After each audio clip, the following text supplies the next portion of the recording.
प्राचीन काल में उत्तानपाद नामक एक धर्मात्मा राजा थे। उनकी दो रानियां थीं, सुनीति और सुरुचि। राजा सुरुचि से अधिक प्रेम करते थे।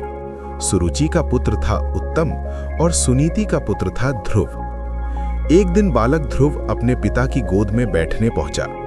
तभी सुरुचि ने उसे कठोर शब्दों में रोक दिया और कहा, यदि तू राजा की गोद में बैठना चाहता है तो अगले जन्म में मेरे गर्भ से जन्म लेना। ये शब्द 5 वर्ष के ध्रुव के हृदय में बाण की तरह चुभ गए।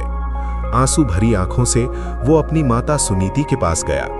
सुनीति ने उसे समझाया, पुत्र, यदि तुझे न्याय चाहिए तो भगवान विष्णु की शरण ले, वही सच्चे रक्षक हैं। मां के शब्दों ने ध्रुव के भीतर भक्ति और दृढ़ संकल्प जगा दिया। वो अकेला वन की ओर चल पड़ा। मार्ग में उसे महर्षि नारद मिले। नारद जी ने पहले उसे रोकना चाहा, पर ध्रुव की अटूट निष्ठा देखकर उसे ओम नमो भगवते वासुदेवाय मंत्र का उपदेश दिया। ध्रुव ने मधुवन में तपस्या आरंभ की। पहले महीने केवल फल खाकर, दूसरे सूखे पत्तों पर, तीसरे पानी पर, चौथे सिर्फ श्वास पर, 5वें महीने एक पैर पर खड़े होकर ध्यान। उसकी तपस्या से तीनों लोक कांप उठे। देवताओं ने भगवान विष्णु से रक्षा की प्रार्थना की।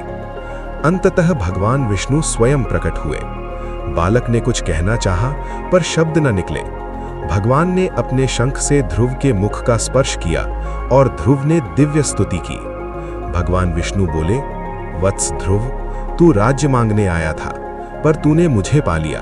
अब तुझे ऐसा स्थान मिलेगा जो सदा अचल रहेगा। भगवान ने ध्रुव को वरदान दिया, तू आकाश में स्थिर तारा बनेगा, ध्रुव तारा। जब तक आकाश रहेगा तेरा नाम अमर रहेगा। ध्रुव ने विनम्रता से कहा, प्रभु, अब मेरी कोई इच्छा नहीं, आपकी भक्ति ही मेरा सर्वस्व है। उस दिन से ध्रुव अहंकार से भक्ति की यात्रा का प्रतीक बन गया और आकाश में ध्रुव तारा बनकर सदा के लिए स्थिर हो गया। संदेश: सच्ची भक्ति उम्र नहीं देखती,